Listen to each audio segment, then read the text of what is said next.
many people may not realize that somebody might own one or two Marriott hotels. Let's say it's a Marriott Residence Inn or a Courtyard, one or two, they might own three or four. These are very small businesses. Do you think all of these small business people can really survive?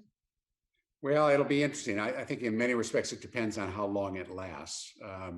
Their operating costs are substantial. This is one of the challenges with the hotel business is it is quite people intensive. You've got a building that needs to be maintained, both cleaning and cooling and all the rest of it. And so you put all those things together, and if you don't have any money coming in the top line, you really can't for long afford to continue your operating expenses at the level they were at before. So they'll have to deal with that, but then they'll have to deal with whatever debt they've got on the properties as well.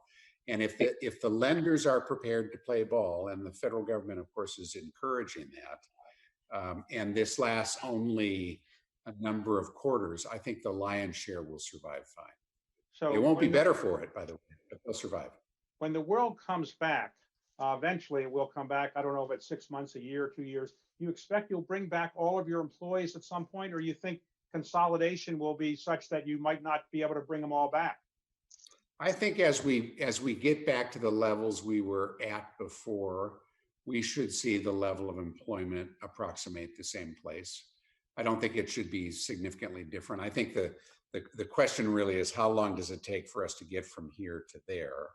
And I think when this started, we were sort of hoping that we could flip a switch and suddenly everybody would be back to things the way it was just a few months ago. And my guess is it's going to take a little longer than that for people to get comfortable, particularly with longer haul travel and meetings. So as you've been going through this crisis, what is the emotion that goes through your body the most? Is it fear? Is it joy at seeing people coming together? Is it anguish about what's happening? What is the emotion that you're feeling? Well, it's a fair question. In a sense, I think all of those emotions come in over the course of a day. There is a part of this which you simply have got to rise up and meet. And it's a battle that has to be fought. And anytime you're in a battle, there's parts of it which are interesting and which will energize you and which will, make you angry and cause you to get at things.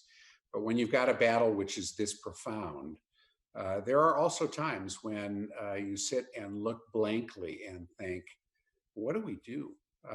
What are the tools that we can grab to navigate our way through this and navigate through it for the greater community of people whose lives have been profoundly impacted by it? And so the emotional roller coaster for me every day is not an insignificant one.